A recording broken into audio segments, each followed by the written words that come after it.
So when I first met the Lord, it wasn't at church. It wasn't reading the Bible. It wasn't any of those things. It was in one of those moments where I had enough. I remember holding the drugs in my hands. And I remember telling God, like, if you're real, take this. Like, I don't want it anymore. You know what I mean? I want something different. I was literally tired of the same thing. That moment, there was like 100 moments before that. And it wasn't until like I surrendered, like really surrendered. I was like, God, my heart is open, man. And it was a flame that just never like died out, man, inside my heart. The first time I walked into the next level, I thought I was at a concert. I was like, where am I right now? We sat down, Pastor Matt got on stage, started making jokes. Like, I love that, you know what I mean? I love that it was a vulnerability, but also making it relatable. I don't remember what Matt talked about. I don't remember anything. All I remember is what I felt. And what I felt was an openness and a non-judgmental zone.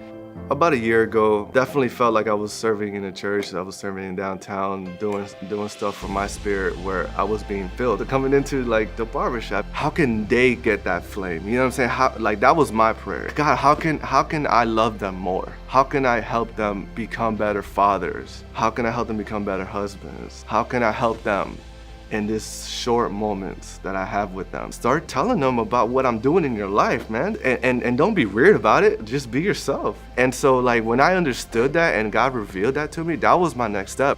It took me about 2 weeks to sit down and really dedicate time to each person. I was mentioning things of their wives, of their kids, of their future kids, of their future goals, like, man, you're a great father. Like, I hear you sometimes talking about that, you know. And I'm writing these things down. I'm literally writing it down, man. And I'm like, man, you're gonna do great. Right now, you're tied up financially, but there's gonna be breakthrough, you know. And just really speaking into existence, man.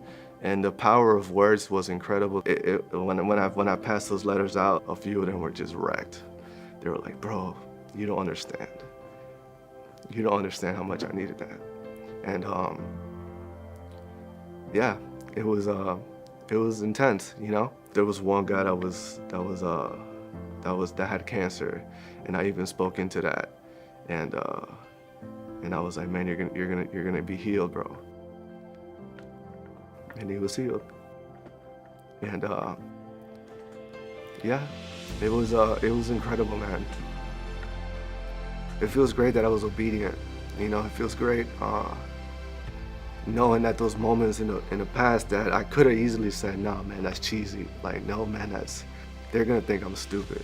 We only have these moments to be obedient, and we never know how much impact that one, yes, God, I'll do it, could lead up to a lifetime of encouragement, a lifetime of like, man, like, I don't know who God is, but I know what Greg did.